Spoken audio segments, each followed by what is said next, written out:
لو انت داخل تالتة ثانوي تعمل ايه؟ اول حاجه عاوزاك تبعد تماما عن كلام الدفعات اللي قبلك واللك الكتير والرغي الكتير، ما تسمعش لحد نهائي. تاني حاجه بقى، وانت قاعد فاضي دلوقتي والدنيا لسه فاضيه قدامك كده، حاول تقرا المنهج كله قرايه سريعه عادي، وانت قاعد كانك بتقرا قصه، بتقرا كتاب عادي جدا. كده انت هتكون لميت من المنهج حوالي 20% مثلا من منهجك، ودي حاجه كويسه.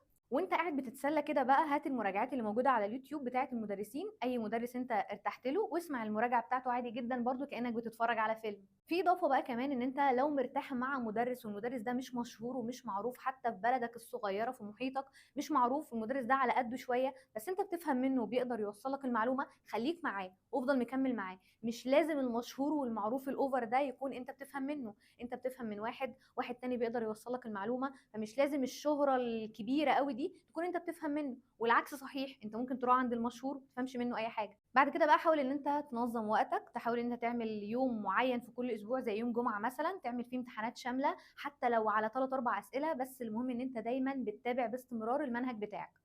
وحاجه بقى اضافيه كمان دي ليك، ما تتكلمش عن اللي انت بتعمله، ما تحكيش لزمايلك تقول انا خلصت الوحده الاولى، انا ذاكرت اللي مش عارف ايه، انا جبت كام في الامتحان. ما تتكلمش عامه مع حد ولا بينك وبين نفسك ان انت قد ايه شاطر وقد ايه مقفل الامتحان، ما تتكلمش، الحاجات دي بتتنظر قوي. ولو انت عندك هدف وعاوز تحققه، مش لازم الهدف ده يكون الهدف المشهور ما بين الناس كلها ان ده الحاجه الحلوه، يعني مش لازم تبقى دكتور علشان الدكتور هو الواو اللي ما فيش منه اتنين. ممكن تبقى حاجه تانية في مجال تاني بس حاجه انت حاببها، يعني مش لازم الدكتور ومش لازم المهندس. وطبعا انا مش بقلل من حد، بس دايما لازم يبقى ليك هدفك انت بتاعك انت الخاص بيك انت، اللي هو مختلف عن الناس كلها. وطبعا مهما قلنا برضو اللي في دماغكم في دماغكم، برضو نفس الكلام بتمشي وراه. انا هذاكر الساعه 7، جت 7 و5 مش هذاكر، انا هذاكر بقى 8 يعني.